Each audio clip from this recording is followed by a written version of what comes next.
Allez, la petite analyse de ce France-Autriche.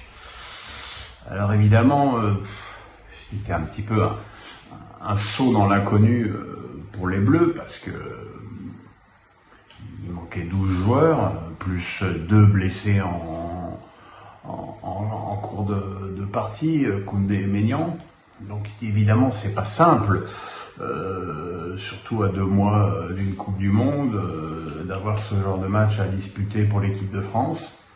Mais on peut dire quand même que dans l'ensemble, on a vu quelque chose de cohérent. Encore une fois, je peux pas dire que Griezmann, Mbappé, Giroud ce soit hyper offensif. Je pense qu'un Dembélé aurait pu commencer, peut-être à la place de Klose, mais bon, voilà, la France a gagné 2-0, la France a mis 2 jolis buts, on va pas non plus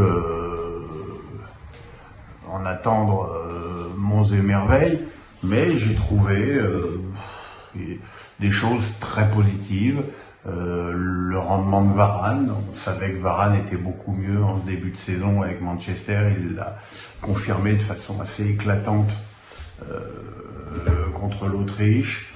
La paire Tchouaméni-Fofana, très complémentaire, hein, les deux se connaissent formidablement bien de Monaco alors évidemment Tchouaméni est un petit peu plus flamboyant que Fofana qui est un joueur de devoir, mais bon, des joueurs de devoir, il en faut aussi dans une équipe, et moi qui connais Youssouf depuis très longtemps, ça me fait vraiment très très plaisir de le voir à ce niveau-là.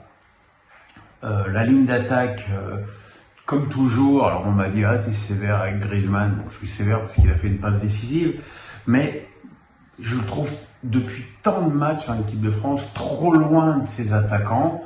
Je veux dire, quand t'as Tchouaméni et Fofana au mitard, plus 2 pistons, qui sont quand même pas Hakimi et Nuno Mendes, hein, qui sont quand même des joueurs quand même avec des qualités défensives plus développées. Ferramendi, il joue vraiment lui arrière gauche pour le coup. Je pense que tu peux plus te projeter vers l'avant, coller plus à tes attaquants et combiner plus avec eux. Voilà, peut-être qu'Antoine manque de confiance, peut-être qu'Antoine il a envie de toucher plus le ballon.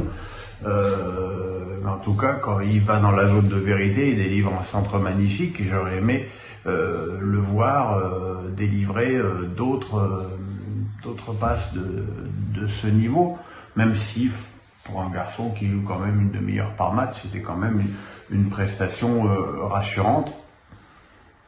Et puis l'entente Mbappé-Giroud a été très intéressante, ça a été longtemps pas un sujet de discorde, mais un sujet de débat en équipe de France, comme quoi les deux s'aimaient pas. De toute façon, on entend les médias, Mbappé n'aime personne à part lui. Donc voilà, on a vu qu'ils avaient plaisir à combiner ensemble. Giroud a fait marquer Mbappé, enfin il a fait marquer, il a donné le ballon qui lui a permis de dribbler 3 joueurs. Voilà, c'est aussi intéressant. Après, encore une fois, et même après ces explications d'après-match, je suis pas fou de l'attitude de Deschamps envers Giroud.